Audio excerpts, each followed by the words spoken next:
Assalamualaikum warahmatullahi wabarakatuh. Salam sejahtera, salam sehat untuk kita semua. Semoga juga teman-teman dalam keadaan baik-baik saja. Pasti baru selesai nonton Timnas U22 kita melawan Myanmar kan? Wah, kita menang 3-1 tapi kita tetap out. Nah, ketika saya membuat konten ini, saya ada di studio di It's Me. Wah, sedang bersama dengan dua bidadari ada di sini, Raisa dan juga dengan Safira. Hai. Ya, teman-teman tuh. Jadi mereka tuh salam dulu tuh. Halo. Itu mereka nih teman-teman semua. Aku tuh. Raisa, tadi ini Safira. Hai. Yang makan kacang habis tadi nih. Ya, teman-teman semua ya. Berkat kacang Indonesia 3. 3 menang. Saya enggak sampai 4 ya. Saya diremehkan. Iya, diremehkan. Oke. Ya, sangat disayangkan ya teman-teman semua. Kita menang memang 3-1 tapi akhirnya gagal karena Malaysia yang lolos. Karena Malaysia memasukkan 4, kemasukan 3. Memang sama-sama satu dengan kita. Nilai kita masukkan 3, kemasukan 2. Kalau kemarin Malaysia kalah dengan 3-0, tentunya kan kita bisa lolos. Sayang sekali memang ya. Kita ini terasa pahit buat kita ya. Tapi memang kalau melihat dari permainan teman-teman, memang tidak greget bermain kita ya. Apalagi kita bisa melihat ya bagaimana gol-gol itu terjadi juga. Dan apalagi 2 gol terakhir itu sudah sayang terjadi di injury time. Kalau kita terjadi di bawah menit 90 atau di bawah menit 80 kan jauh lebih bagus untuk bisa mengejar gol menjadi 4. Karena kita butuh 4-1 untuk bisa lolos, teman-teman ya. Memang perlu disyukuri, tetap kita menang 3-1, perlu disyukuri. Tetapi hasil ini tidak membuat kita untuk bisa maju ke babak semifinal.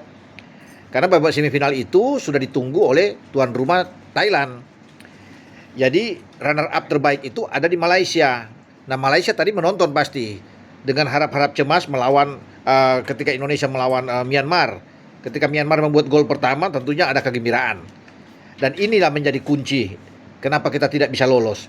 Karena kita kecolongan dengan gol pertama dari Myanmar. Ya, gol yang bagus memang.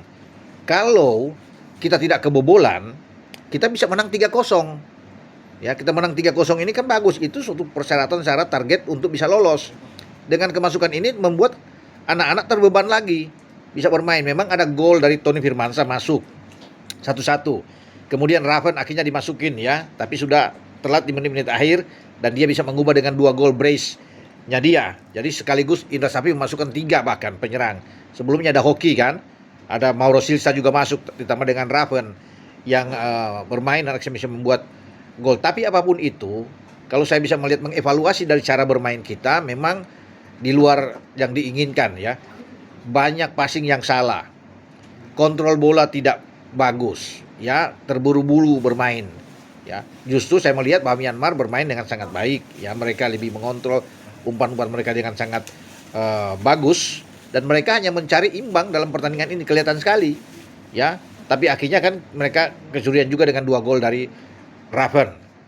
Nah, kalau saya melihat permainan kita memang sulit, ya, kalau bisa dikatakan nggak punya greget. Kreativitas di tengah itu hilang, tidak ada sama sekali. Makanya saya bilang tetap menjadi putus antara di lini tengah ke depan. Ya, ada perbaikan ketika Sanadin Faris masuk. Jadi agak berbeda memang. Ketika Hanan ditarik keluar, ya, dia bola-bola dari Sanadin, oke. Tapi itu pun tidak cukup buat kita, ya, karena kreativitas itu nggak ada sama sekali. Kalau saya lihat ya, untuk bagaimana kita bisa memenangkan laga. Dan sejak ketika kita kebobolan itu yang membuat agak sulit, terbeban memang.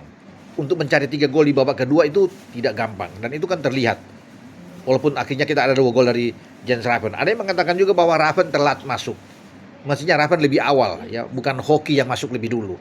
Tapi akhirnya Indra Safri masukkan justru Hoki dan Raven terakhir. Ya, dan akhirnya Raven bisa membuktikan itu, membayar itu dan bisa mencetak gol. Namun apapun yang harus dikatakan, tetap kita tersisi, kita gagal untuk lolos. Bersyukur menang, oke, bagus. Namun sayang sebagai juara bertahan atau pemegang medali emas 2 tahun lalu di SEA Games, kita out. Ya, kita harus pulang angkat kopor. Ya, kita tersisi di fase grup. Sesuatu yang tidak bisa terbayangkan.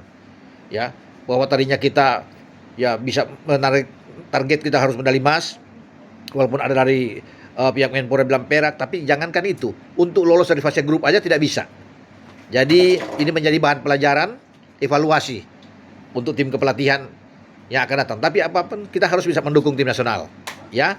tidak boleh harus membuli, mencaci maki pemain. Mereka bagaimana sudah berjuang, sudah habis-habisan, sudah all out di lapangan. Tapi memang faktanya kita memang tidak bisa untuk berbuat banyak.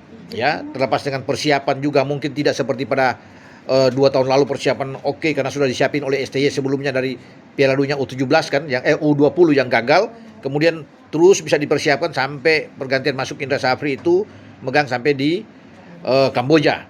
Jadi itu lama persiapan mereka. Jadi itu chemistry-nya bisa dapat. Ya kalau sekarang memang ya Ivar baru bergabung belum sebulan ya bersama dengan Mauro ya. Dan untuk ke depan tentunya dari sini bisa dievaluasi agar kita membangun tim nasional dengan baik, terutama di U23 ini. Dengan saya, Bung Ropan. Ciao.